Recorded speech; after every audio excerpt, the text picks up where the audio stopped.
¿Estás preparado para sumergirte en una trama cargada de significado espiritual y enseñanzas profundas? Permíteme guiarte a través de este pasaje inspirador que nos revela la esencia misma de la fe y la comunión con Dios. Acompáñanos mientras exploramos juntos este pasaje inspirador y descubrimos cómo podemos aplicar estas enseñanzas a nuestras vidas diarias. No te pierdas la oportunidad de sumergirte en la luz de la verdad y encontrar el camino hacia una comunión más profunda con nuestro Padre Celestial y con aquellos que nos rodean. Iniciaremos este análisis del capítulo 1 del libro de Primera de Juan, versículo 1, el cual dice: Lo que era desde el principio, lo que hemos oído, lo que hemos visto con nuestros ojos, lo que hemos contemplado, y palparon nuestras manos tocante al verbo de vida. En este versículo comenzaremos analizándolo con esta frase. Lo que era desde el principio. Esta frase nos lleva a reflexionar sobre la naturaleza eterna de Cristo como el Verbo encarnado, quien existía desde el principio de los tiempos. Sugiere una conexión directa con el prólogo del Evangelio de Juan, donde se declara que en el principio era el Verbo, y el Verbo era con Dios, y el Verbo era Dios. Esta afirmación subraya la preexistencia divina de Jesús y su papel como el agente principal en la creación y redención del mundo. Además, lo que era desde el principio también puede evocar un sentido de continuidad y estabilidad en la fe cristiana, recordándonos que nuestra fe se basa en un fundamento sólido y eterno en la persona de Jesucristo. En resumen, esta frase nos invita a contemplar la profundidad y la eternidad de la persona de Jesús, así como a encontrar seguridad y esperanza en su divinidad y soberanía desde el inicio de los tiempos. Ahora nos detendremos a analizar el fragmento del versículo que dice: Lo que hemos oído, lo que hemos visto con nuestros ojos, lo que hemos contemplado. Esta declaración enfatiza la autenticidad y la fiabilidad de los testimonios sobre Jesús, ya que están basados en experiencias vividas y presenciadas por aquellos que estuvieron más cerca de Él. Juan está haciendo hincapié en que lo que están transmitiendo no es simplemente información de segunda mano, sino que proviene de encuentros reales y vivencias compartidas con el mismo Jesucristo. Esta afirmación refuerza la base sobre la cual se construye la fe cristiana, no solo en doctrinas abstractas, sino en experiencias vividas de la presencia y el poder de Jesús. Además, este pasaje resalta la importancia del testimonio personal en la transmisión del Evangelio, ya que los discípulos están comunicando lo que ellos mismos han visto, oído y contemplado. En resumen, esta frase nos invita a valorar la autenticidad y la solidez de las experiencias personales con Jesús, así como a reconocer la importancia del testimonio directo en la proclamación del Evangelio. En este versículo finalizamos su análisis con esta frase: Y palparon nuestras manos tocante al verbo de vida.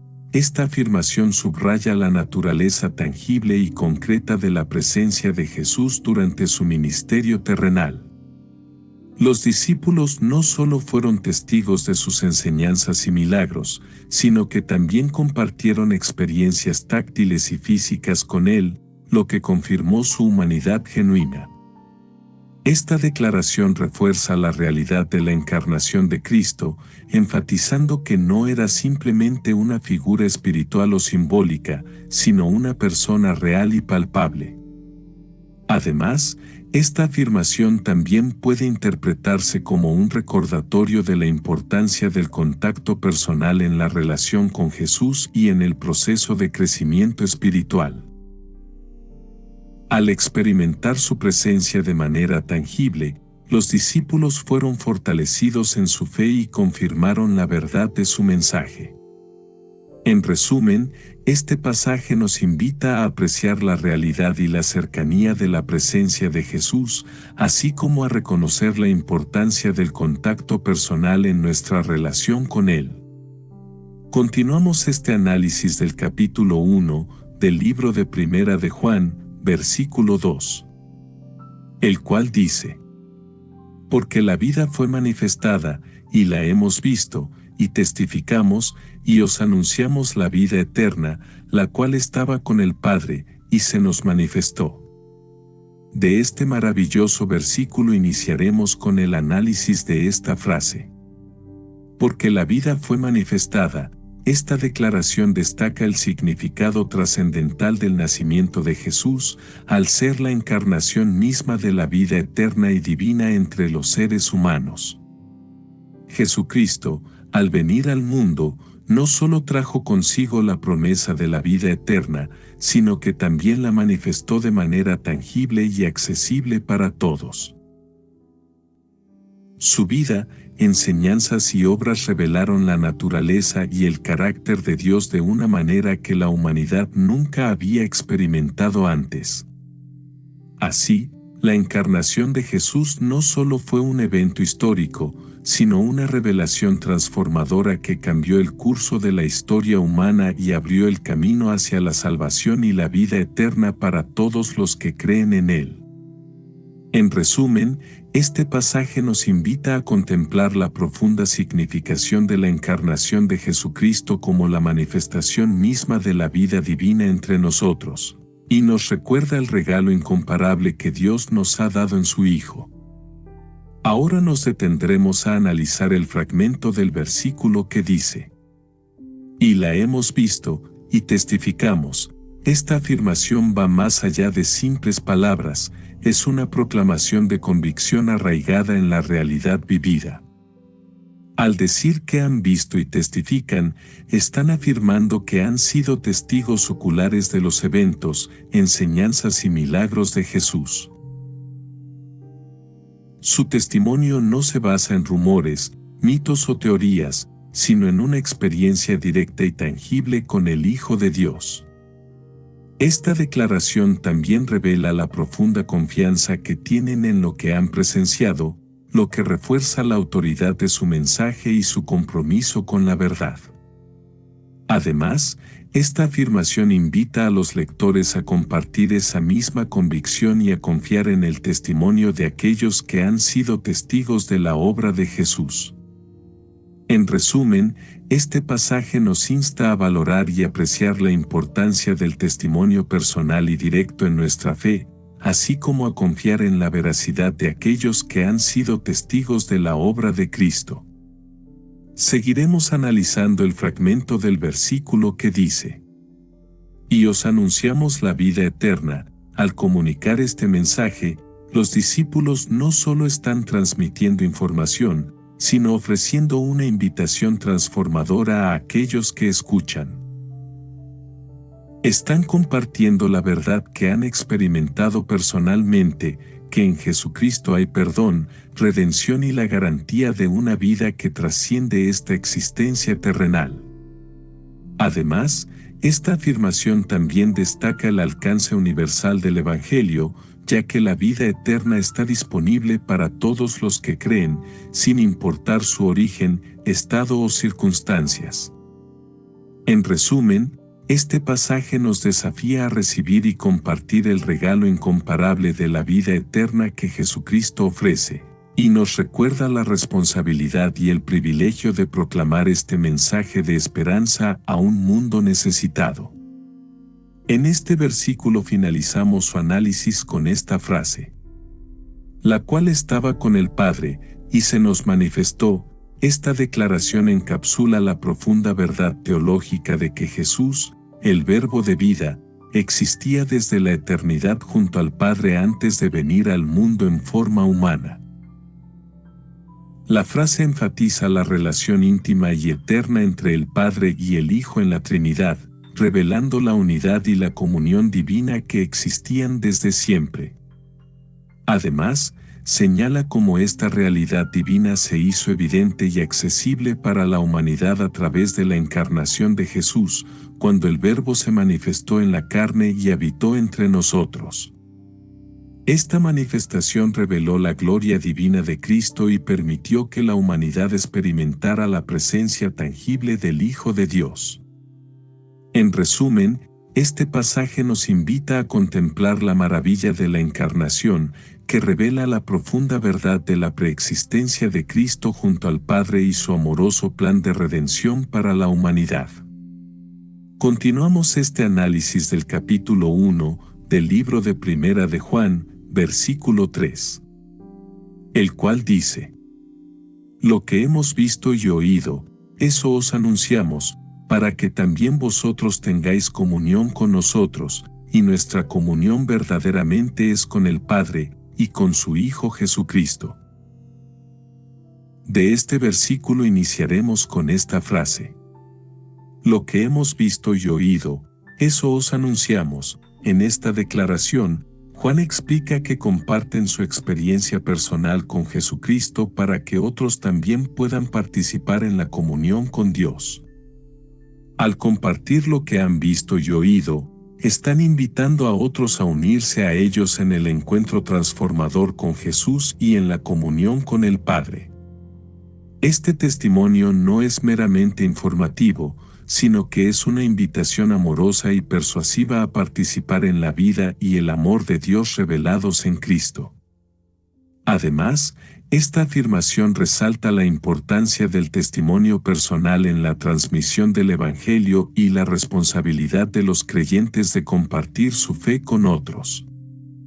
En resumen, este pasaje nos desafía a seguir el ejemplo de Juan y los discípulos al compartir nuestra experiencia con Jesucristo para que otros también puedan conocer y disfrutar de la comunión con Dios. Ahora nos detendremos a analizar el fragmento del versículo que dice: Para que también vosotros tengáis comunión con nosotros. Esta declaración expresa que el objetivo de compartir su experiencia con Jesucristo es invitar a otros a entrar en comunión con la comunidad de creyentes y con Dios mismo. Al compartir su testimonio, están abriendo las puertas para que otros puedan unirse a ellos en una relación íntima y significativa con Dios y con la comunidad de creyentes. Esta comunión va más allá de simples relaciones humanas, implica una unión espiritual y una participación en la vida y la obra de Dios entre su pueblo. Además, esta afirmación resalta la naturaleza inclusiva y acogedora del Evangelio, que invita a todas las personas a formar parte de la familia de Dios y a experimentar la plenitud de su amor y gracia. En resumen, este pasaje nos desafía a compartir nuestro testimonio con el fin de invitar a otros a participar en la hermosa comunión con Dios y con la comunidad de creyentes, donde encontrarán amor, compañerismo y propósito en su caminar con Cristo. En este versículo finalizamos su análisis con esta frase: Y nuestra comunión verdaderamente es con el Padre, y con su Hijo Jesucristo. Juan está subrayando la importancia de una relación íntima y personal con la deidad en la vida del creyente. Esta comunión implica una participación activa en la vida divina, una comunión de corazón y mente con el Padre y el Hijo, que trasciende lo meramente externo y ritualístico. Además, esta declaración destaca la centralidad de Jesucristo en la experiencia espiritual del creyente, ya que es a través de él que podemos tener acceso al Padre y experimentar la plenitud de la comunión con Dios. En resumen, este pasaje nos desafía a buscar una comunión verdadera y profunda con Dios Padre y con Jesucristo, reconociendo que esta comunión es el fundamento de nuestra vida espiritual y el anhelo más profundo de nuestro corazón. Continuaremos este análisis del capítulo 1 del libro de Primera de Juan, versículo 4, el cual dice: Estas cosas os escribimos, para que vuestro gozo sea cumplido. Este versículo comenzaremos analizándolo con esta frase: Estas cosas os escribimos. Esto sugiere que el mensaje que está transmitiendo es el resultado de una reflexión colectiva y de un consenso entre aquellos que comparten su fe y entendimiento espiritual. Además, al destacar que están escribiendo, señala la importancia de la transmisión escrita de la enseñanza cristiana como un medio para preservar y transmitir la verdad a través del tiempo y el espacio.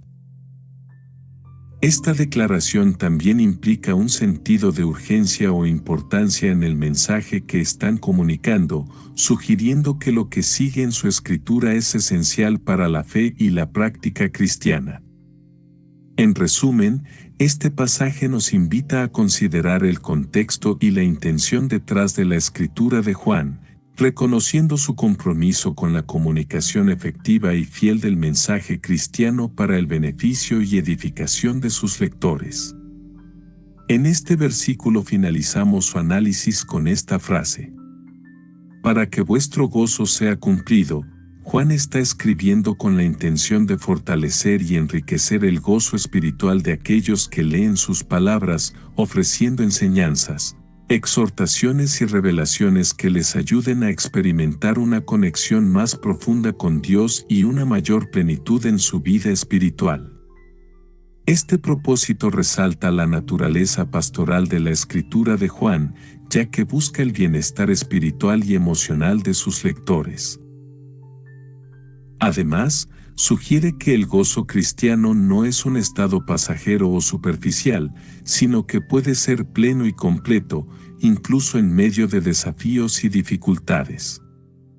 En resumen, este pasaje nos invita a considerar el poder transformador de la palabra de Dios para llenar nuestras vidas de gozo y satisfacción espiritual, llevándonos a una comunión más profunda con Él y a una vida abundante en su amor y gracia. Continuamos este análisis del capítulo 1 del libro de Primera de Juan, versículo 5, el cual dice: Este es el mensaje que hemos oído de Él, y os anunciamos: Dios es luz, y no hay ningunas tinieblas en Él. En este versículo comenzaremos analizándolo con esta frase: Este es el mensaje que hemos oído de Él, y os anunciamos. Esta declaración enfatiza la autoridad y la autenticidad del mensaje, al afirmar que proviene directamente de Jesucristo, la fuente misma de la verdad divina.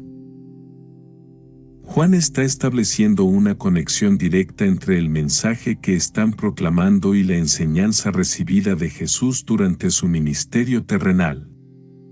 Además, al mencionar que están anunciando este mensaje, resalta la urgencia y la importancia de su transmisión, indicando que están comprometidos con la difusión activa y continua de la verdad del Evangelio.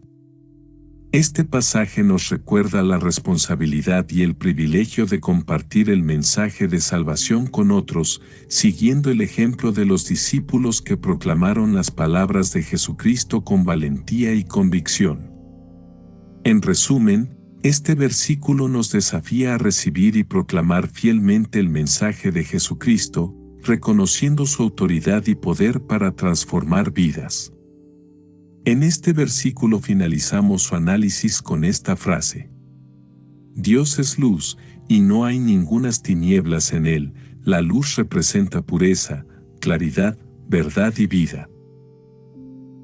En contraste con las tinieblas, que sugieren oscuridad, confusión y maldad, la luz de Dios resplandece con una claridad divina que no puede ser manchada por ninguna sombra de mal.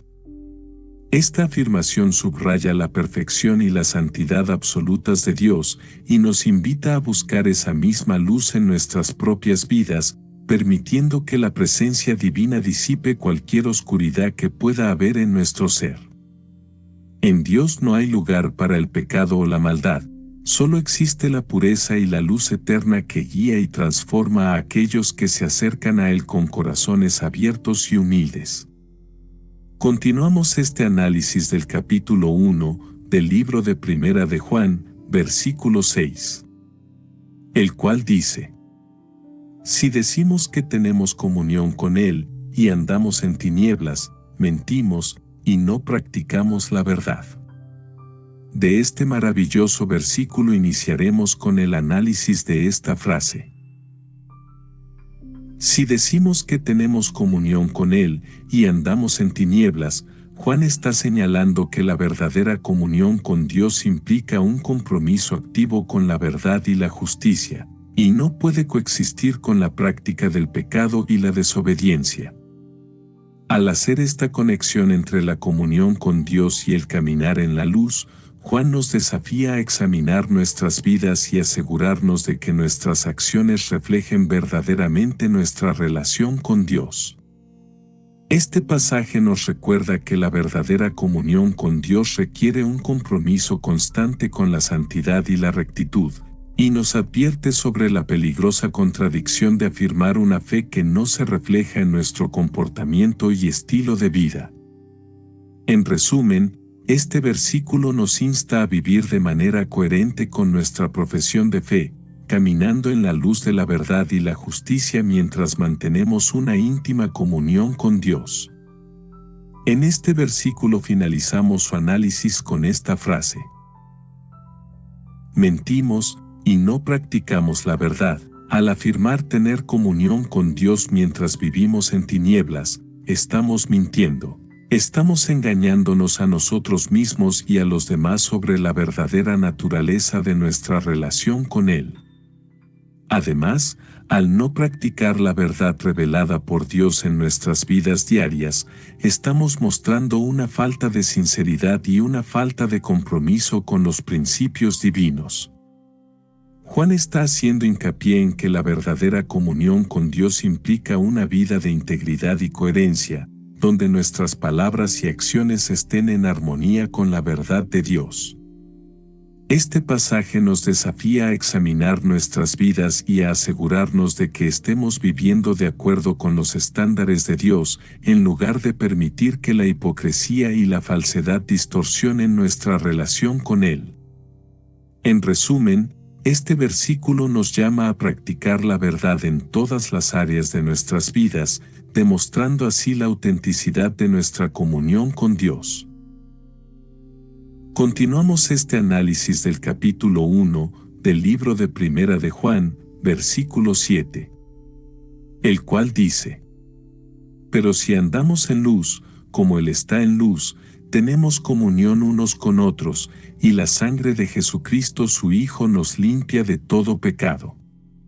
De este versículo iniciaremos con esta frase: Pero si andamos en luz, como Él está en luz, aquellos que caminan en la luz, es decir, aquellos cuyas vidas están caracterizadas por la obediencia a Dios y la práctica de la verdad, experimentan una profunda comunión con Él y con otros creyentes.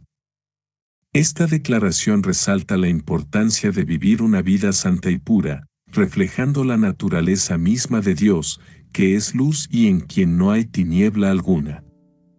Al vivir en la luz, mostramos nuestra identidad como hijos de Dios y nos unimos en comunión con aquellos que también caminan en esta misma luz divina. Este pasaje nos desafía a aspirar a una vida de integridad y santidad, donde nuestras acciones y actitudes reflejen la luz de Dios que mora en nosotros. En resumen, este versículo nos anima a vivir en conformidad con la luz de Dios, experimentando así la plenitud de la comunión con Él y con nuestra comunidad de creyentes. Ahora nos detendremos a analizar el fragmento del versículo que dice: Tenemos comunión unos con otros. Esta declaración resalta la conexión inseparable entre la comunión con Dios y la comunión entre los miembros del cuerpo de Cristo. Cuando experimentamos una verdadera comunión con Dios, somos transformados por su amor y su luz, lo que nos capacita para amar y relacionarnos unos con otros de manera profunda y significativa. Esta comunión entre hermanos y hermanas en la fe refleja la unidad y el amor que caracterizan el reino de Dios.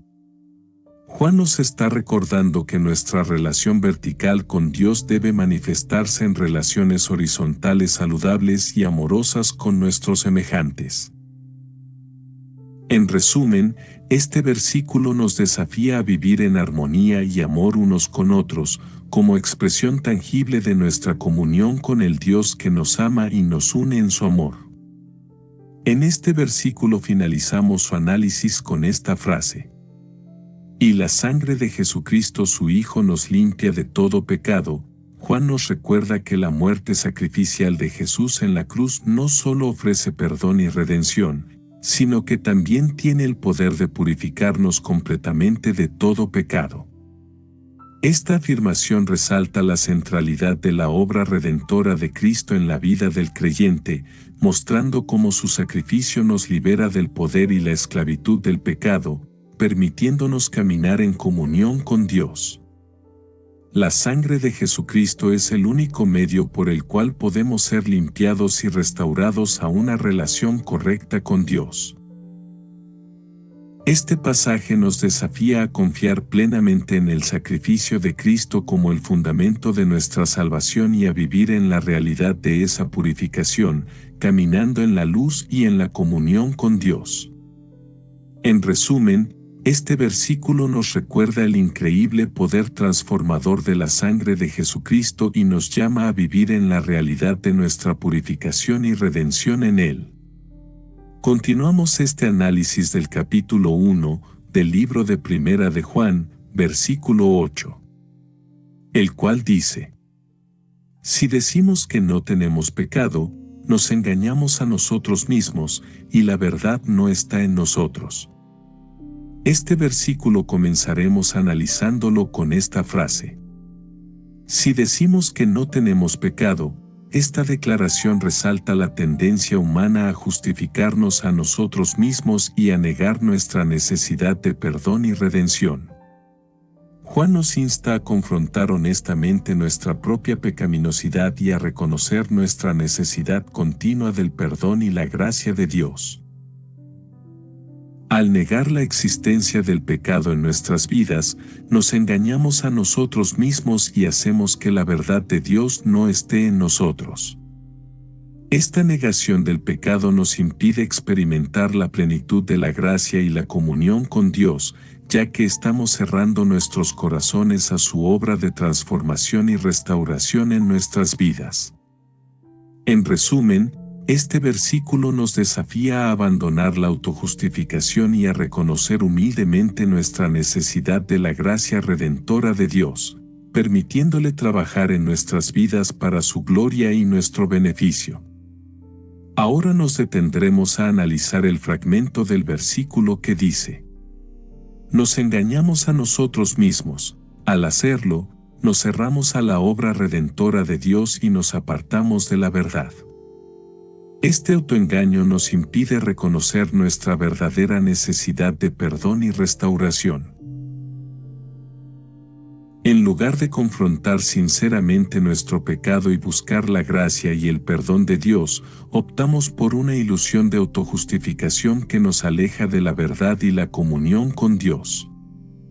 Juan nos advierte que este autoengaño espiritual nos priva de experimentar la plenitud de la vida que Dios desea para nosotros. En resumen, este versículo nos llama a enfrentar honestamente nuestra pecaminosidad y a reconocer la necesidad de la gracia y el perdón de Dios en nuestras vidas, abandonando el autoengaño y abrazando la verdad que nos liberta. En este versículo finalizamos su análisis con esta frase: y la verdad no está en nosotros. Al negar la realidad del pecado, nos apartamos de la verdad de Dios y nos sumergimos en la falsedad. La verdad requiere honestidad y transparencia, reconociendo nuestra necesidad de redención y transformación en la presencia de Dios. Al negar esta realidad, nos alejamos de la verdad divina y nos sumergimos en la ilusión de nuestra propia justicia. Juan nos insta a reconocer la verdad sobre nuestra condición pecaminosa y a buscar la gracia y el perdón de Dios que nos liberan de la esclavitud del pecado. En resumen, este versículo nos llama a vivir en la verdad divina, reconociendo humildemente nuestra necesidad de redención y permitiendo que la gracia de Dios transforme nuestras vidas hacia la plenitud de su verdad. Continuamos este análisis del capítulo 1 del libro de Primera de Juan, versículo 9, el cual dice: Si confesamos nuestros pecados, Él es fiel y justo para perdonar nuestros pecados y limpiarnos de toda maldad. En este versículo comenzaremos analizándolo con esta frase. Si confesamos nuestros pecados, la confesión de pecados es un acto de humildad y rendición ante la soberanía y la gracia de Dios, reconociendo nuestra necesidad de su perdón y restauración. Al confesar nuestros pecados, reconocemos la realidad de nuestra condición pecaminosa y nos abrimos al poder transformador de la gracia divina en nuestras vidas. La confesión nos permite experimentar el perdón y la restauración que Dios ofrece a través de Cristo, restaurando nuestra comunión con Él y capacitándonos para vivir en rectitud y santidad. En resumen, este versículo nos muestra el camino hacia la restauración espiritual, la confesión sincera y humilde de nuestros pecados delante de Dios, que nos abre a su gracia redentora y transformadora. Ahora nos detendremos a analizar el fragmento del versículo que dice: Él es fiel y justo para perdonar nuestros pecados. La fidelidad de Dios implica que Él cumple lo que promete, y su justicia asegura que el perdón sea otorgado de manera equitativa y conforme a su voluntad perfecta. Dios perdona nuestros pecados no por nuestros propios méritos, sino debido a la expiación de Jesucristo, quien sufrió y murió en nuestro lugar para reconciliarnos con Dios. Su sacrificio sacrificial garantiza el perdón y la redención para todos los que creen y confían en Él. En resumen, este versículo nos asegura que podemos confiar en la fidelidad y la justicia de Dios para perdonar nuestros pecados cuando venimos a Él en arrepentimiento, permitiéndonos experimentar su gracia y restauración en nuestras vidas. En este versículo finalizamos su análisis con esta frase: y limpiarnos de toda maldad.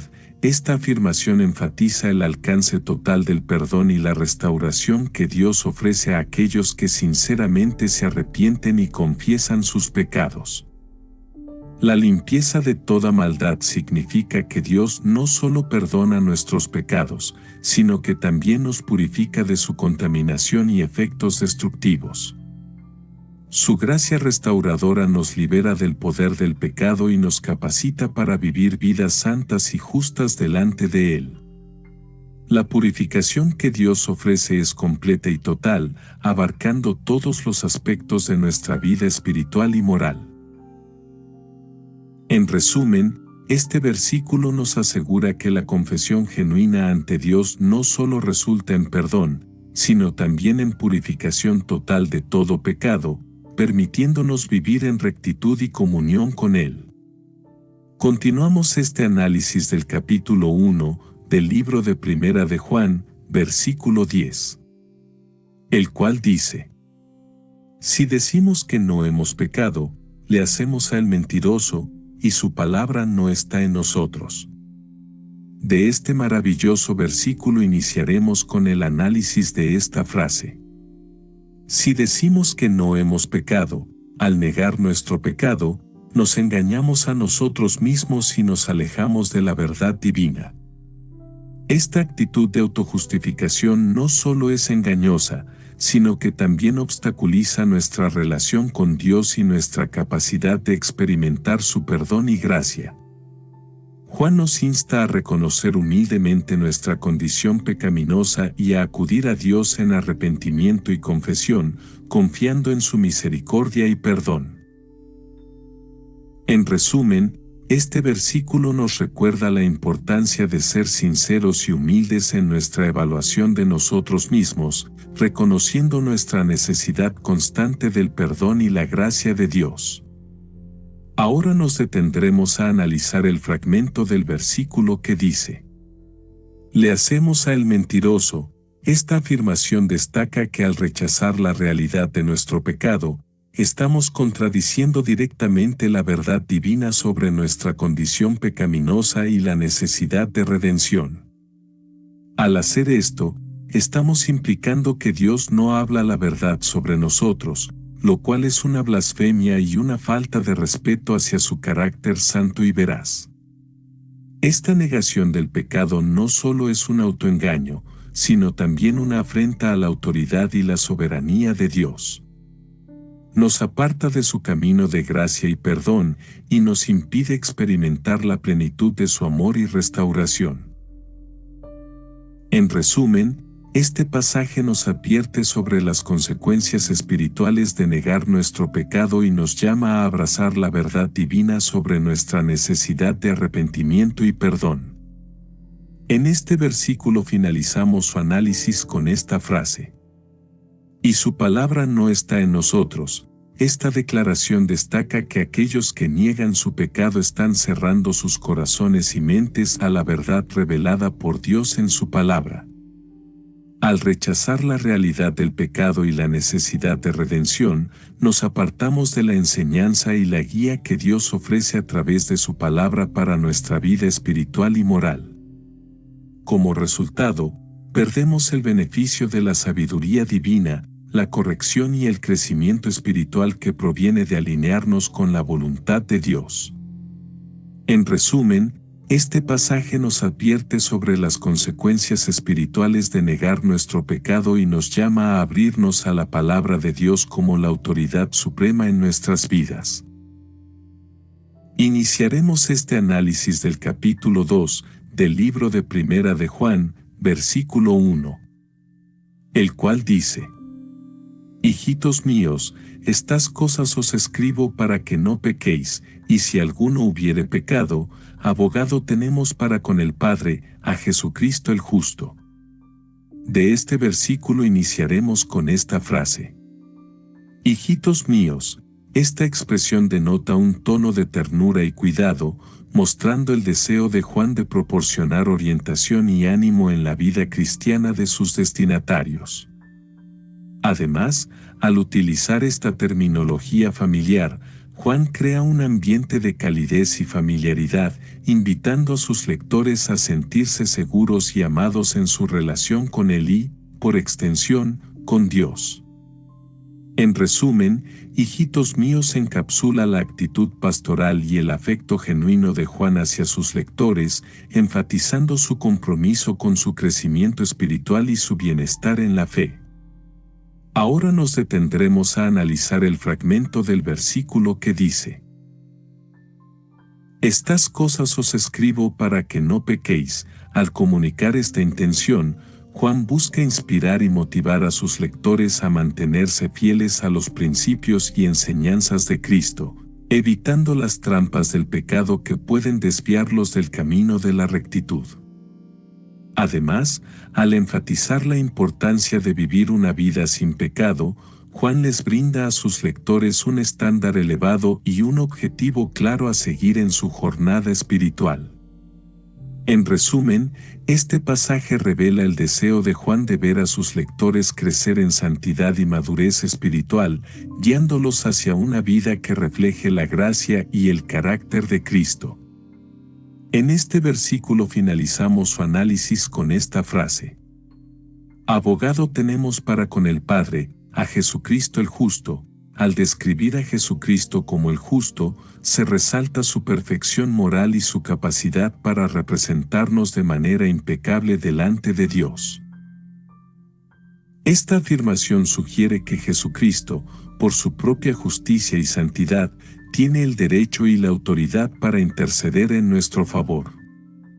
Como nuestro abogado, Jesucristo presenta nuestras necesidades, pecados y luchas ante el Padre, ofreciendo su sacrificio expiatorio como base para el perdón y la reconciliación.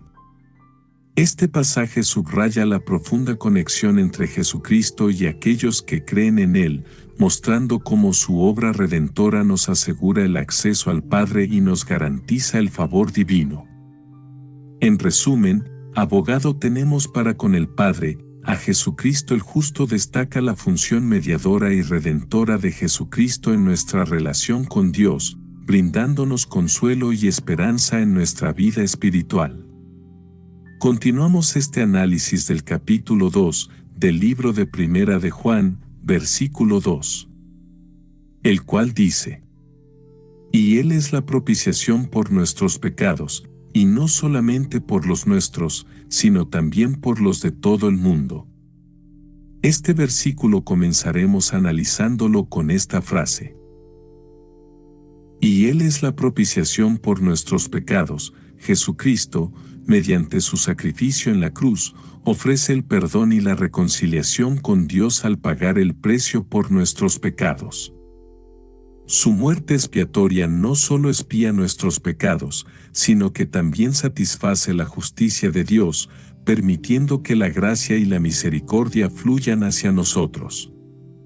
Este pasaje resalta la importancia fundamental de la obra redentora de Jesucristo en el plan de salvación, mostrando cómo su sacrificio sacrificial es el medio por el cual los pecadores pueden ser reconciliados con un Dios santo. Así, Él es la propiciación por nuestros pecados, revela la profundidad del amor de Dios y la magnitud del sacrificio de Cristo para asegurar nuestra redención y restauración espiritual. En resumen, este versículo enfatiza la centralidad de Jesucristo en el proceso de salvación, destacando su papel como el único mediador entre Dios y la humanidad y como el único camino para la reconciliación y la vida eterna. En este versículo finalizamos su análisis con esta frase. Y no solamente por los nuestros, sino también por los de todo el mundo. En esta parte del versículo subraya que la obra redentora de Jesucristo no está restringida a una sola comunidad o nación, sino que abarca a todas las personas en todas partes del mundo. Cristo no solo murió por aquellos que ya creían en Él, sino que su sacrificio es suficiente para ofrecer perdón y reconciliación a todos, sin importar su trasfondo o circunstancias. Este enfoque inclusivo refleja la naturaleza amorosa y redentora de Dios, quien desea que todos los seres humanos se reconcilien con Él a través de la fe en Jesucristo. Por lo tanto, este versículo recalca la amplitud de la gracia de Dios y la universalidad de su oferta de salvación, invitando a todas las personas a venir a Él y recibir el perdón y la vida eterna que ofrece a través de su Hijo Jesucristo. Continuamos este análisis del capítulo 2 del libro de Primera de Juan, versículo 3. El cual dice: Y en esto sabemos que nosotros le conocemos, si guardamos sus mandamientos. En este versículo comenzaremos analizándolo con esta frase. Y en esto sabemos que nosotros le conocemos, no es simplemente una cuestión de afirmar conocer a Dios, sino de demostrar ese conocimiento a través de acciones concretas. La verdadera comunión con Dios se refleja en la vida cotidiana, en cómo vivimos y obedecemos su voluntad. Esta afirmación sugiere que el conocimiento genuino de Dios va más allá de un mero entendimiento intelectual o emocional, implica una relación práctica y obediente con Él. En otras palabras, nuestra relación con Dios se evidencia en cómo vivimos nuestras vidas y en nuestra disposición para obedecer sus mandamientos. Este versículo invita a una reflexión profunda sobre la autenticidad de nuestra fe y nuestra relación con Dios, instándonos a examinar si nuestras acciones están en armonía con lo que afirmamos creer y conocer sobre Él. En este versículo finalizamos su análisis con esta frase. Si guardamos sus mandamientos, no es suficiente afirmar conocer a Dios. Nuestro conocimiento de Él se demuestra mediante nuestra disposición y compromiso de obedecer sus mandamientos. Esta afirmación destaca que la verdadera comunión con Dios implica más que simplemente creer en Él, implica vivir de acuerdo con sus enseñanzas y principios. Guardar los mandamientos de Dios no solo es un acto de obediencia, sino también una expresión de amor y reverencia hacia Él. Este pasaje nos desafía a evaluar la autenticidad de nuestra fe mediante nuestras acciones diarias, recordándonos que nuestra obediencia a los mandamientos de Dios es fundamental para nuestra relación con Él. Continuamos este análisis del capítulo 2 del libro de Primera de Juan, versículo 4. El cual dice: El que dice, yo le conozco, y no guarda sus mandamientos, el tal es mentiroso, y la verdad no está en él. De este maravilloso versículo iniciaremos con el análisis de esta frase. El que dice, yo le conozco, y no guarda sus mandamientos. Esta declaración señala una contradicción fundamental en la vida de aquellos que dicen conocer a Dios pero no viven de acuerdo con sus enseñanzas. Implica que el conocimiento verdadero de Dios debería manifestarse en una vida de obediencia y sumisión a su voluntad. Afirmar conocer a Dios mientras se desobedecen sus mandamientos revela una falta de entendimiento sobre la naturaleza de la relación con Él. No es suficiente tener un conocimiento intelectual o emocional de Dios. Verdaderamente conocerlo implica vivir de acuerdo con su palabra y seguir sus enseñanzas. Este pasaje nos desafía a examinar la coherencia entre nuestras palabras y nuestras acciones, recordándonos que una afirmación de fe auténtica debe reflejarse en nuestro estilo de vida y en nuestra obediencia a los mandamientos de Dios. En este versículo finalizamos su análisis con esta frase: El tal es mentiroso, y la verdad no está en él. La declaración es contundente. Aquel que se encuentra en esta situación es considerado un mentiroso, ya que sus acciones contradicen su profesión de fe. Además, indica que la verdad, en términos de la comprensión y la experiencia genuina de Dios, no está arraigada en esa persona. Esta frase subraya la importancia de la coherencia entre la profesión de fe y el estilo de vida. Si uno afirma conocer a Dios pero vive en desobediencia, está viviendo una mentira y está alejado de la verdad de Dios. Esta advertencia es un llamado a la sinceridad y a la autenticidad en la relación con Dios, instando a que la fe se manifieste en la obediencia y la práctica diaria. Continuamos este análisis del capítulo 2 del libro de Primera de Juan, versículo 5.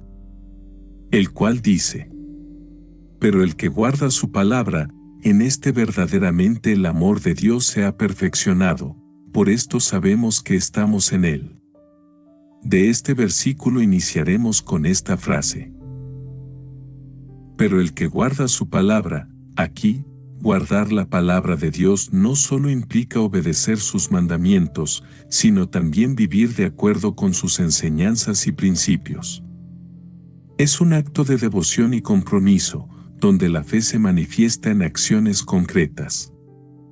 Al mantener la palabra de Dios en nuestros corazones y vivir de acuerdo con ella, demostramos nuestra conexión íntima con Él y su voluntad. Esta obediencia no se basa en el miedo al castigo, sino en el amor y el deseo de agradar a Dios.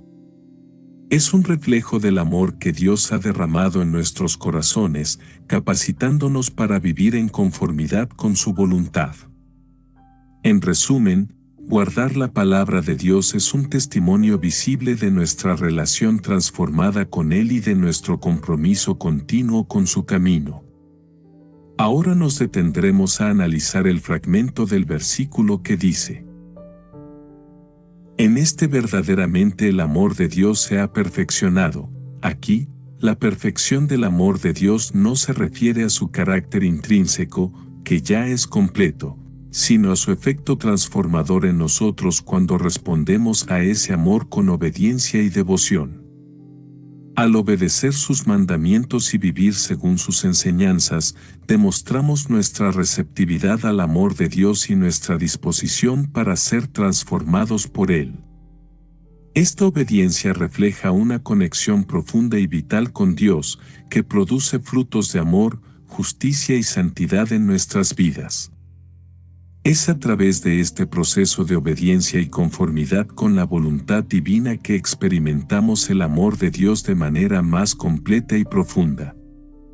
Así, la obediencia se convierte en el camino hacia la plenitud del amor de Dios en nosotros, mostrando al mundo su poder transformador y redentor. En este versículo finalizamos su análisis con esta frase: por esto sabemos que estamos en Él, cuando seguimos sus mandamientos y vivimos de acuerdo con su voluntad revelada, demostramos que estamos arraigados en su amor y en su camino. Esta obediencia no solo es un deber moral, sino también un indicio tangible de nuestra relación con Dios. Muestra que hemos sido transformados por su amor y que ahora vivimos en armonía con su voluntad divina. A través de la obediencia, expresamos nuestra confianza en Dios y nuestra dependencia de Él para guiar nuestras vidas. Es un testimonio de nuestra fe viva y activa en Él.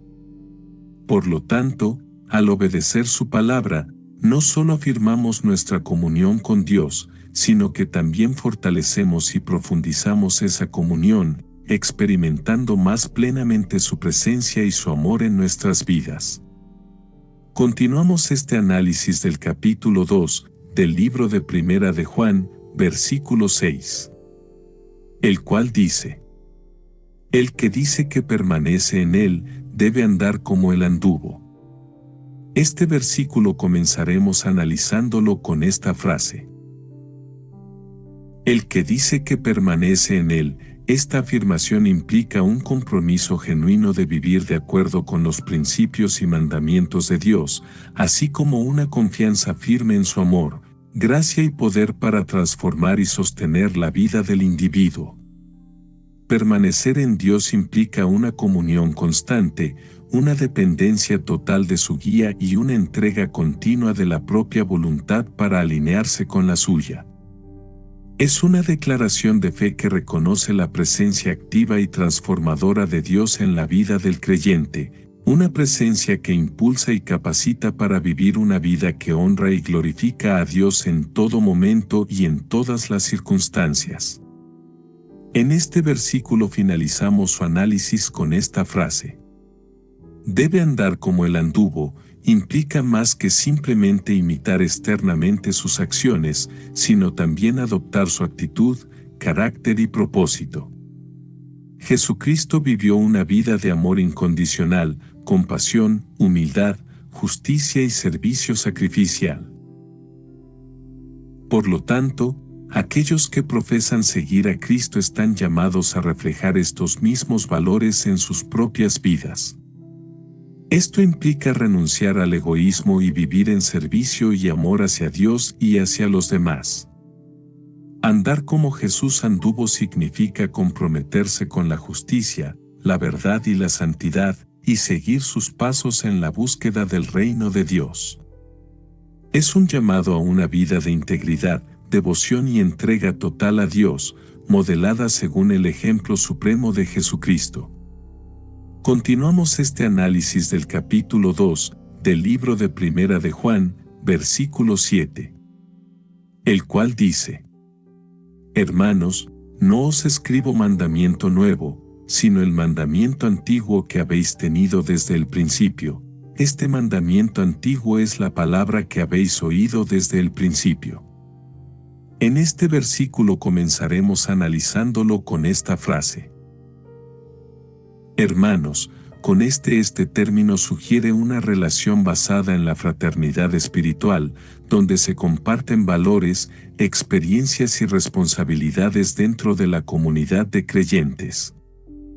Además, al dirigirse de esta manera, Juan fomenta un ambiente de confianza y apertura, donde los lectores se sienten no solo receptivos a su enseñanza, sino también valorados y respetados como compañeros en el camino de la fe. Asimismo, al recordarles su vínculo compartido como hermanos en Cristo, Juan refuerza la idea de que todos están en el mismo viaje espiritual, enfrentando desafíos similares y compartiendo el mismo destino final en la comunión con Dios. En última instancia, el uso de hermanos encapsula la visión de Juan de una comunidad cristiana unida, arraigada en el amor y la gracia de Dios, y comprometida con el crecimiento espiritual mutuo y el testimonio del Evangelio ante el mundo. En este versículo finalizamos su análisis con esta frase: mandamiento antiguo que habéis tenido desde el principio. Este mandamiento se centra en el amor a Dios y a los demás, una enseñanza que Jesucristo mismo enfatizó durante su ministerio terrenal. Juan destaca la perdurabilidad y la relevancia continua de este mandato, subrayando su importancia para la vida cristiana. Al recordarles este principio, Juan está instando a sus lectores a mantenerse fieles a las enseñanzas fundamentales de Jesús y a vivir en amor y obediencia, lo cual es esencial para una vida cristiana auténtica y fructífera. Este recordatorio también resalta la continuidad entre el mensaje de Jesús y la enseñanza de los apóstoles, mostrando que la base de la fe cristiana es sólida y perdurable a lo largo del tiempo. En última instancia, Juan está llamando a sus lectores a mantenerse arraigados en el amor de Dios y a demostrar ese amor a través de sus acciones hacia los demás, ya que este mandamiento es esencial para la identidad y el testimonio de la comunidad cristiana.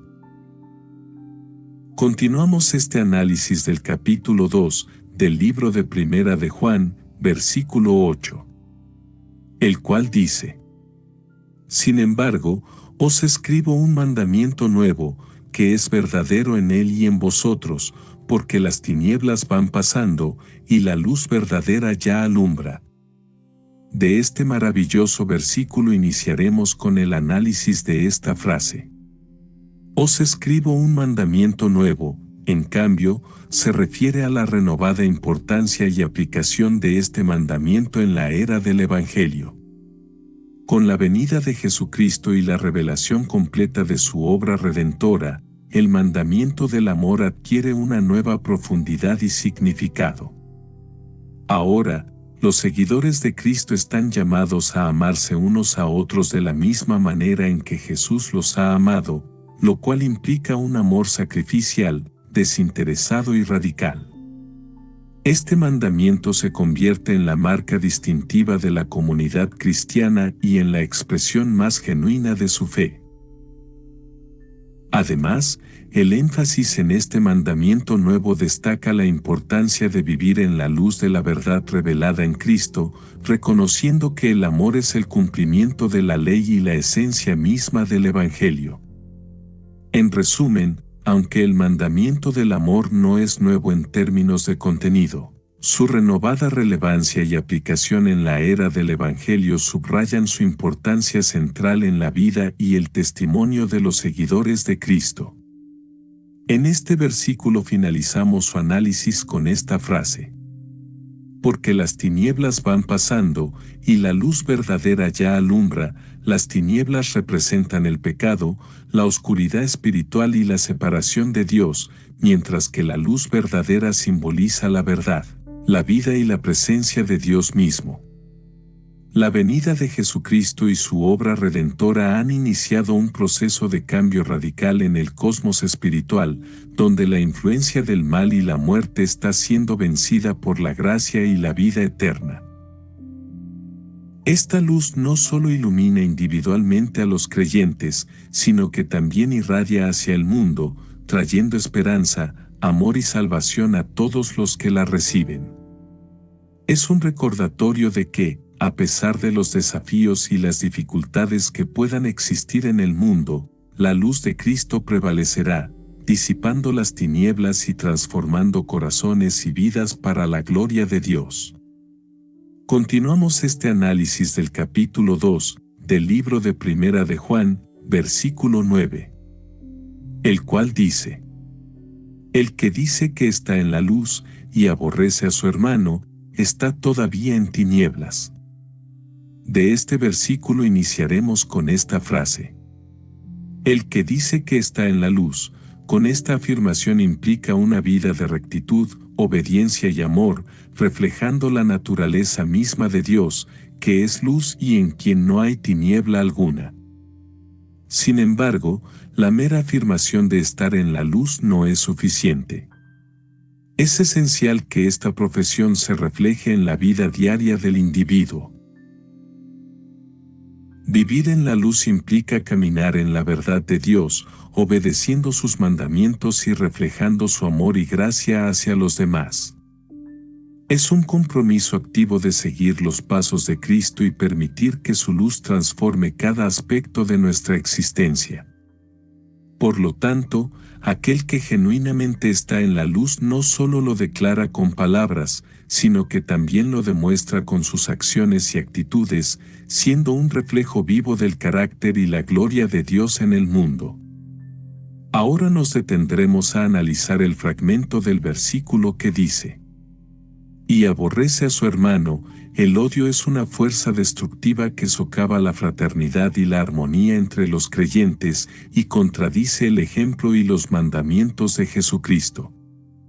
En lugar de cultivar el odio, se nos insta a practicar el amor, la compasión y el perdón, siguiendo el modelo de amor sacrificial que Cristo demostró en su vida terrenal. Al amar a nuestros hermanos y hermanas en Cristo, reflejamos la luz de Dios en el mundo y fortalecemos nuestra comunión con Él. Por lo tanto, el odio hacia el hermano no solo es una transgresión del mandamiento divino del amor, sino que también indica una desconexión con la esencia misma del Evangelio. En este versículo finalizamos su análisis con esta frase: está todavía en tinieblas. Con esta afirmación refleja una realidad espiritual profunda. El odio hacia el prójimo es indicativo de una ausencia de la luz divina en el corazón de esa persona. Las tinieblas representan la separación de Dios, la falta de comunión con Él y la presencia del pecado en la vida de uno. El odio hacia el hermano es una manifestación de esta oscuridad espiritual, ya que va en contra del amor y la compasión que son inherentes al carácter de Dios y al mensaje del Evangelio. En lugar de reflejar la luz de Dios, aquel que odia a su hermano sigue inmerso en la oscuridad del egoísmo, la amargura y la falta de perdón. Esta advertencia de Juan es un recordatorio de la importancia del amor y la reconciliación en la vida del creyente, y subraya la necesidad de buscar constantemente la transformación espiritual a través de una comunión genuina con Dios y un amor activo hacia los demás. Continuamos este análisis del capítulo 2 del libro de Primera de Juan, versículo 10, el cual dice: el que ama a su hermano, permanece en la luz, y en él no hay tropiezo. Este versículo comenzaremos analizándolo con esta frase: el que ama a su hermano. Este tipo de amor va más allá de las palabras y abarca acciones concretas que reflejan el amor de Dios en la vida del creyente. Amar al hermano implica mostrar compasión, bondad, paciencia, perdón y servicio hacia los demás, sin esperar nada a cambio. Este amor genuino es un reflejo del amor de Dios mismo, quien nos amó primero y nos llama a amarnos los unos a los otros como Él nos ha amado. En contraste con el odio hacia el hermano, que lleva a la oscuridad espiritual, el amor auténtico ilumina y transforma las vidas, creando comunión, unidad y armonía en la familia de Dios.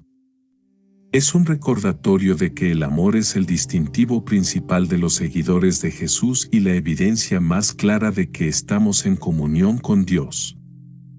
Ahora nos detendremos a analizar el fragmento del versículo que dice: permanece en la luz, es mantener una relación íntima y continua con Dios, permitiendo que su verdad y su gracia guíen cada aspecto de nuestra vida. Cuando una persona permanece en la luz, se aleja de las tinieblas del pecado y la ignorancia espiritual, y se sumerge en la claridad y la pureza que solo Dios puede ofrecer. Esto implica caminar en obediencia a los mandamientos divinos, amar al prójimo, y vivir una vida que refleje los valores del reino de Dios.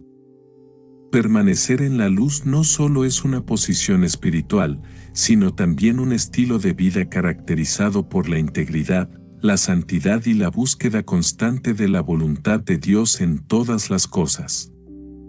Es vivir con la certeza de que, en la luz de Dios, encontramos plenitud de vida, dirección y propósito. En este versículo finalizamos su análisis con esta frase: y en él no hay tropiezo. En este estado de comunión íntima con Dios, la persona encuentra estabilidad y seguridad, ya que su vida está arraigada en el amor y en la fidelidad a los principios divinos. No sucumbe a las tentaciones ni se aparta de la voluntad de Dios, sino que camina con confianza y convicción, confiando en la guía y el cuidado del Señor en todo momento. Por lo tanto, aquel que permanece en Dios no solo evita tropezar, sino que también brilla como una luz en medio de la oscuridad del mundo, manifestando el amor y la justicia de Dios en su vida diaria. Continuamos este análisis del capítulo 2 del libro de Primera de Juan, versículo 11, el cual dice: pero el que aborrece a su hermano está en tinieblas, y anda en tinieblas, y no sabe a dónde va, porque las tinieblas le han cegado los ojos. En este versículo comenzaremos analizándolo con esta frase: pero el que aborrece a su hermano, en lugar de manifestar compasión, perdón y solidaridad, aquel que aborrece a su hermano promueve la discordia, la división y el conflicto. Este estado de enemistad no solo causa daño a las relaciones interpersonales, sino que también refleja una falta de entendimiento del amor y la gracia de Dios. Aquel que vive en el odio no puede experimentar la plenitud de la vida en comunión con Dios, ya que el amor es el vínculo que une a los hijos de Dios y revela su verdadera naturaleza espiritual. En lugar de odiar, Dios nos llama a amarnos unos a otros, siguiendo el ejemplo de amor y sacrificio que Jesucristo nos mostró. Ahora nos detendremos a analizar el fragmento del versículo que dice: está en tinieblas, y anda en tinieblas, están sumidos en la oscuridad espiritual, carentes de la luz divina que ilumina el camino hacia la verdad y la vida. La oscuridad es símbolo de separación de Dios y de vivir alejado de su amor y su gracia. Quienes caminan en la oscuridad del odio y la animosidad no pueden discernir la voluntad de Dios ni experimentar su redentora presencia. Están atrapados en un ciclo de negatividad y destrucción que los aleja cada vez más de la paz y la reconciliación que provienen de una vida en comunión con Dios. Es importante comprender que el odio no solo afecta las relaciones interpersonales, sino que también tiene profundas consecuencias espirituales. Por ello, es vital buscar la luz de Dios y permitir que su amor transforme nuestros corazones, disipando así las tinieblas del odio y guiándonos hacia la senda de la reconciliación y la paz. Seguiremos analizando el fragmento del versículo que dice: no sabe a dónde va. Al estar inmerso en la oscuridad espiritual del odio, la persona pierde la perspectiva y la claridad sobre su camino en la vida. Sin la guía y la iluminación divina, se enfrenta a la incertidumbre y la confusión acerca de su propósito y destino final. El odio nubla el juicio y distorsiona la percepción de la realidad, llevando a la persona por caminos de destrucción y separación. Sin una brújula espiritual que lo oriente, el individuo se encuentra perdido en un laberinto de emociones negativas y acciones destructivas que lo alejan cada vez más de la paz y la armonía interior. Esta falta de dirección espiritual también puede manifestarse en una vida marcada por la inestabilidad y la insatisfacción, ya que carece de un fundamento sólido sobre el cual construir su existencia. En este versículo finalizamos su análisis con esta frase: porque las tinieblas le han cegado los ojos, aquel que está consumido por estas actitudes negativas experimenta una ceguera espiritual, donde la luz de la verdad y el amor de Dios no pueden penetrar debido a la oscuridad de su corazón. Las tinieblas mencionadas aquí no son simplemente la ausencia de luz física, sino que representan la ignorancia espiritual y la falta de discernimiento moral. El individuo cegado por estas tinieblas no puede ver la realidad como realmente es. Sus juicios y decisiones están distorsionados por el odio y la amargura, lo que lo lleva a alejarse de la luz de la verdad y de los caminos justos. En este estado de ceguera espiritual, la persona puede justificar sus acciones maliciosas, racionalizando su odio y su falta de amor hacia los demás. Sin embargo, estas acciones solo perpetúan su propia esclavitud espiritual y lo alejan aún más de la verdadera felicidad y plenitud que provienen de vivir en comunión con Dios y en armonía con sus semejantes. Continuamos este análisis del capítulo 2 del libro de Primera de Juan, versículo 12, el cual dice: Os escribo a vosotros, hijitos, porque vuestros pecados os han sido perdonados por su nombre. De este maravilloso versículo iniciaremos con el análisis de esta frase. Os escribo a vosotros, hijitos. Juan establece un vínculo de confianza y cariño con sus lectores, demostrando su compromiso de guiarlos y apoyarlos en su jornada de fe. Al llamarlos hijitos, Juan reconoce su posición como líder espiritual y mentor de la comunidad cristiana, asumiendo la responsabilidad de instruir y edificar a los creyentes más jóvenes en la fe. Este término también implica una actitud de humildad y ternura por parte de Juan, quien se identifica no solo como un líder, sino también como un compañero de viaje en el camino de la fe. En su carta, Juan ofrece enseñanzas prácticas y consejos espirituales para fortalecer la fe y fomentar el crecimiento espiritual de sus lectores. Su objetivo es ayudar a los creyentes a madurar en su relación con Dios y a vivir vidas que reflejen los valores del Evangelio. En este versículo finalizamos su análisis con esta frase: Porque vuestros pecados os han sido perdonados por su nombre. Esta declaración enfatiza la centralidad de Jesucristo como el medio a través del cual se obtiene el perdón y la reconciliación con Dios. Al afirmar que sus pecados han sido perdonados por su nombre, Juan destaca la autoridad y el poder de Jesucristo para salvar y restaurar a aquellos que confían en Él.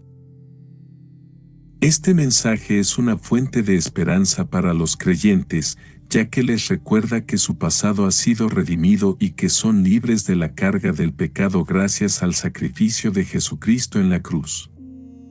Les ofrece la seguridad de que no están condenados por sus errores pasados, sino que son amados y aceptados por Dios a través de la fe en Cristo. Continuamos este análisis del capítulo 2 del libro de Primera de Juan, versículo 13, el cual dice: Os escribo a vosotros, padres, porque conocéis al que es desde el principio.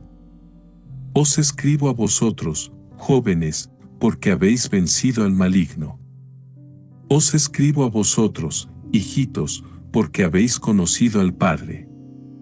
De este versículo iniciaremos con esta frase: Os escribo a vosotros, padres. Estos son aquellos que han caminado con Dios durante mucho tiempo, han enfrentado desafíos y han crecido en su relación con Él. Son líderes espirituales, mentores y guías para aquellos que están en etapas más tempranas de su viaje de fe. Al reconocer a los padres espirituales, Juan les ofrece un recordatorio de su responsabilidad y privilegio en la comunidad de creyentes.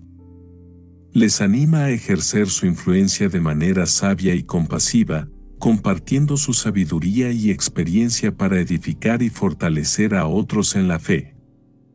También les recuerda la importancia de vivir vidas coherentes con su fe, siendo modelos de integridad y fidelidad a Dios. Además, al dirigirse a los padres espirituales, Juan les exhorta a continuar creciendo en su relación con Dios y a profundizar en su entendimiento de su palabra. Les anima a seguir siendo humildes y receptivos al Espíritu Santo, permitiendo que Él les guíe y les capacite para cumplir el propósito de Dios en sus vidas y en la comunidad de creyentes.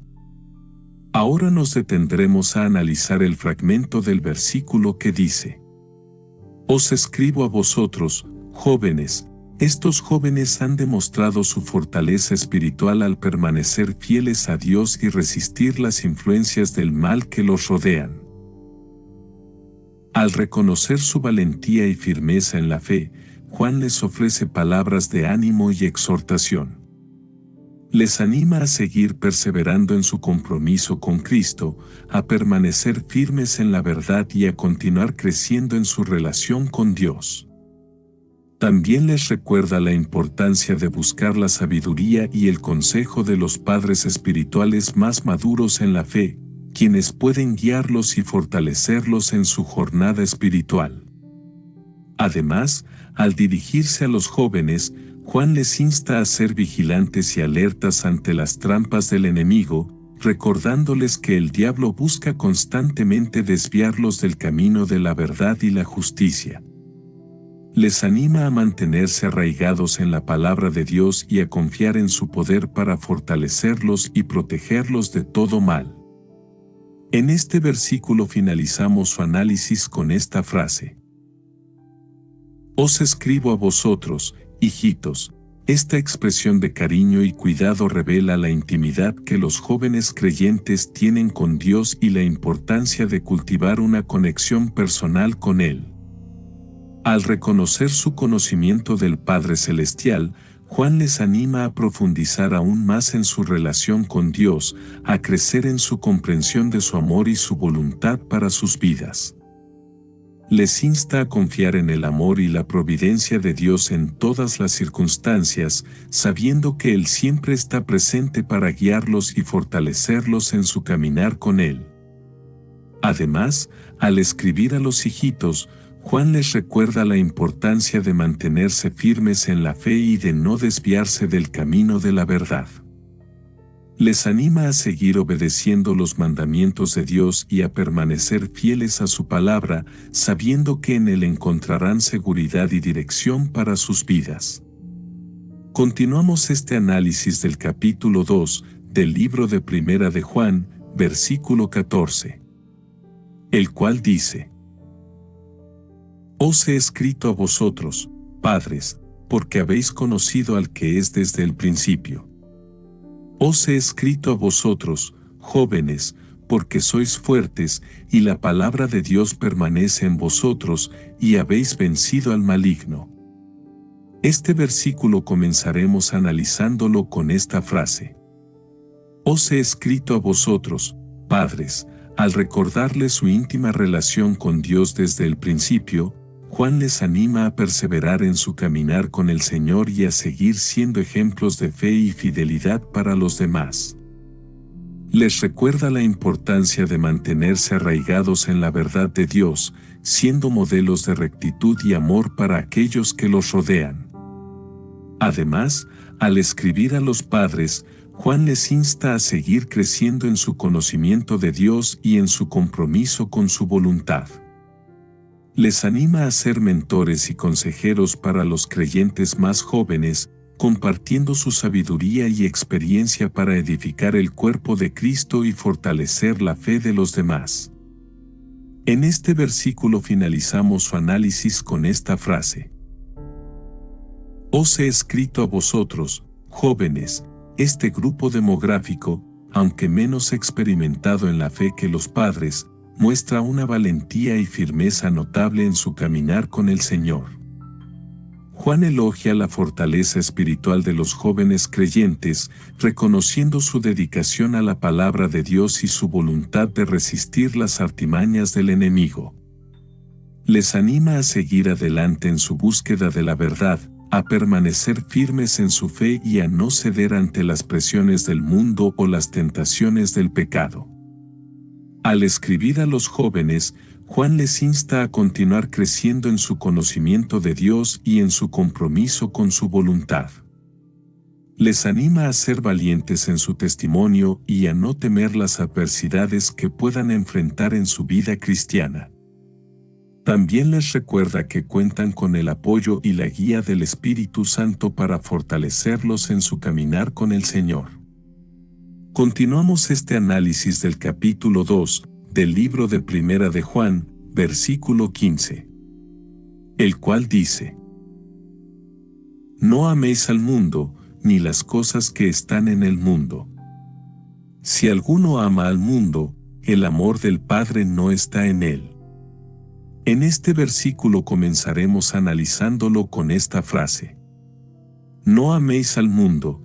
Este llamado a la separación del mundo no implica una completa alienación de la sociedad, sino más bien una exhortación a no permitir que las prioridades y deseos mundanos dominen sus vidas y desvíen su devoción de Dios. El mundo, en este contexto, se refiere a un sistema de valores y principios que están en contraposición con los de Dios. Esto incluye la búsqueda egoísta de placer, la obsesión por la riqueza y el poder, y la adhesión a la moralidad relativa en lugar de los estándares divinos. Juan anima a los creyentes a no permitir que el mundo ejerza una influencia negativa sobre ellos, recordándoles que aquellos que aman al mundo no pueden mantener una comunión íntima y sincera con Dios. Ahora nos detendremos a analizar el fragmento del versículo que dice: Ni las cosas que están en el mundo. Esta exhortación es un recordatorio de que las atracciones y los placeres terrenales, aunque pueden ser tentadores, son efímeros y no deben tener prioridad sobre la relación con Dios y la búsqueda de su voluntad. Las cosas que están en el mundo abarcan una amplia gama de deseos y placeres egoístas que están en desacuerdo con los valores y principios de Dios. Esto puede incluir la búsqueda de riqueza, fama, poder, placeres sensuales y gratificación personal a expensas de la obediencia y devoción a Dios. Al advertir contra el amor por estas cosas mundanas, Juan está recordando a los creyentes que su verdadera satisfacción y plenitud se encuentran en una relación íntima con Dios y en seguir sus caminos. Insta a los creyentes a mantener sus corazones y mentes enfocados en las cosas del reino de Dios, buscando primero su justicia y confiando en su provisión para todas sus necesidades. En este versículo finalizamos su análisis con esta frase: Si alguno ama al mundo, el amor del Padre no está en él. La exhortación es clara: si alguien muestra un amor desmedido por las cosas mundanas, como los placeres, los deseos egoístas y las ambiciones terrenales, demuestra una falta de amor genuino hacia Dios.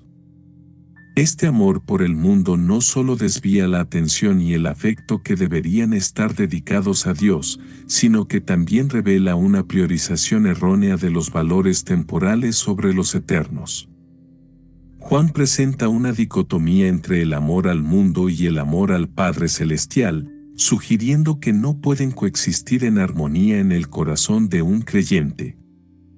Aquellos que se aferran al mundo están, en efecto, alejándose del amor del Padre, lo que tiene implicaciones profundas para su relación espiritual y su comunión con Dios.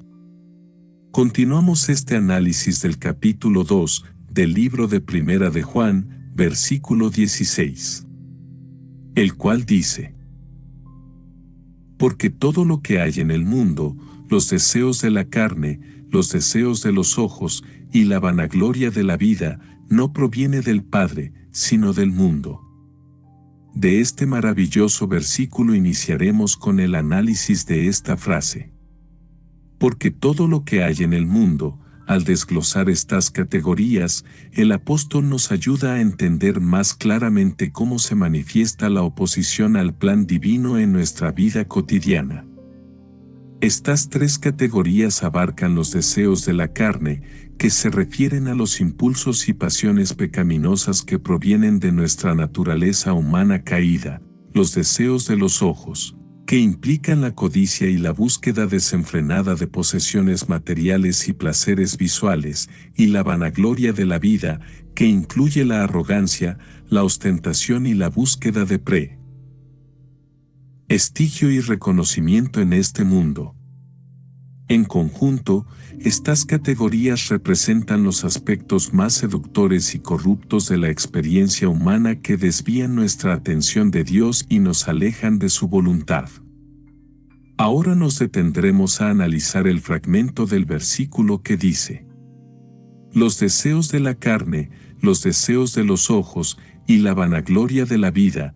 Los deseos de la carne abarcan una amplia gama de inclinaciones humanas hacia el placer sensorial y la satisfacción física, que pueden manifestarse en formas como la búsqueda desmedida de placer sexual, la indulgencia en el exceso de comida o bebida, y la entrega a los impulsos emocionales sin restricciones morales.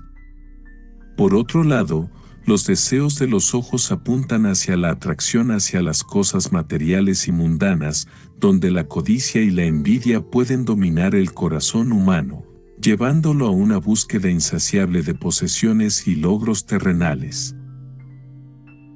Por último, la vanagloria de la vida señala la tendencia humana hacia la exaltación del yo, buscando reconocimiento, fama y éxito mundano como una fuente de identidad y significado personal, en lugar de encontrar su plenitud en una relación genuina con Dios. Estos tres aspectos representan desafíos constantes para los creyentes, llamados a vivir en el mundo pero no ser del mundo, resistiendo las tentaciones y manteniendo una perspectiva centrada en Dios y en su voluntad divina. En este versículo finalizamos su análisis con esta frase: no proviene del Padre, sino del mundo, los deseos de la carne, los deseos de los ojos y la vanagloria de la vida son manifestaciones de la naturaleza pecaminosa del mundo, que está en oposición a la naturaleza y la voluntad de Dios. Reconocer esta diferencia es fundamental para vivir una vida centrada en Dios, ya que nos permite discernir entre lo que es compatible con su voluntad y lo que no lo es. Además, este entendimiento nos ayuda a resistir las tentaciones y a buscar la verdadera satisfacción espiritual en lugar de buscarla en las cosas efímeras y pasajeras que ofrece el mundo.